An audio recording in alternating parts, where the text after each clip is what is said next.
안녕하세요 여러분. 이번 주 필리핀의 주요 정치, 경제 이슈를 깊이 있게 짚어보는 이 박사의 공간입니다.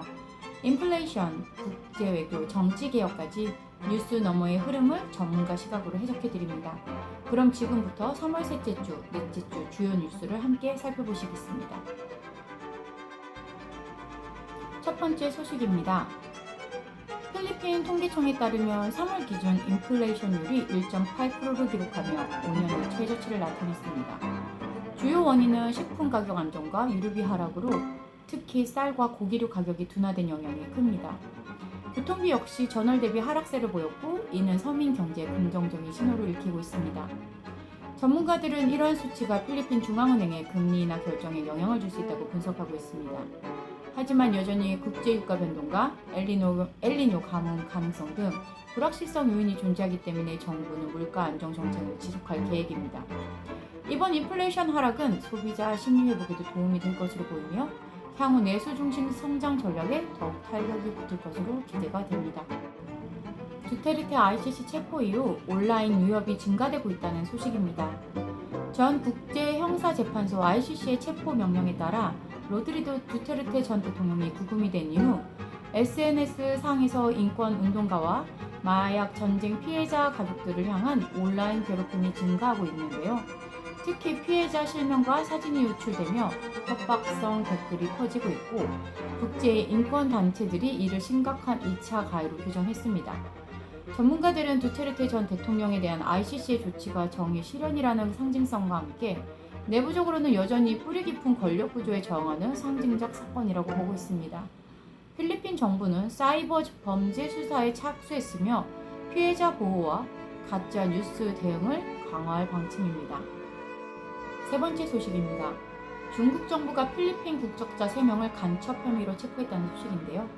이들은 중국 내 군사 관련 정보 수집 및 유출 혐의를 받고 있으며 필리핀 정보기관과 연계되어 있다는 주장이 제기되고 있습니다.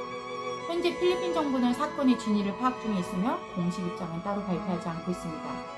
전문가들은 이 사건이 단순한 법적 문제를 넘어 민감한 미, 중, 필리핀 삼각관계의 새로운 변수로 보고 있습니다.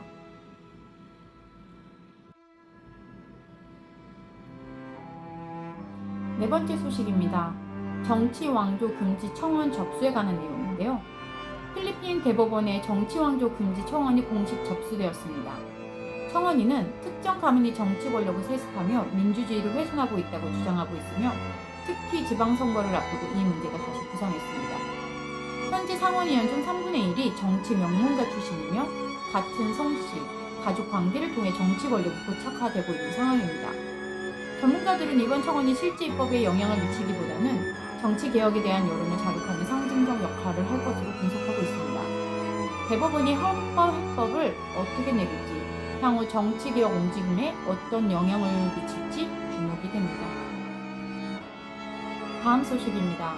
미국 필리핀 방위 협력 강화에 관한 소식인데요. 미국 국방장관이 최근 필리핀을 방문해 마르코스 대통령 미 국방장관과 회담을 가졌습니다. 핵심 주제는 방위 협력 강화, 특히 타이푼 미사일 시스템의 배치와 남중국해 공동 대응입니다.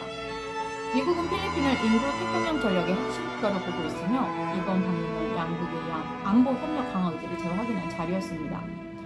이에 대해 중국은 강하게 반발하며 지역 불안정을 초래하는 행위라고 비난하였고 외교적 긴장이 다시 고조되고 있는 양상입니다.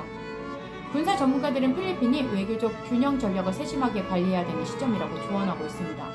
동시에 이번 회담은 지역 내 군사 재편 움직임이 분기점이 될 수 있다고도 보고 있습니다.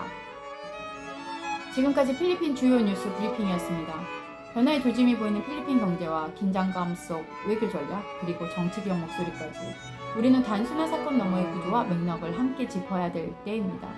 앞으로도 빠르고 깊이 있는 해석으로 찾아뵙겠습니다. 시청해주셔서 감사합니다. 다음 브리핑에서 뵙겠습니다. 이 박사의 공간이었습니다.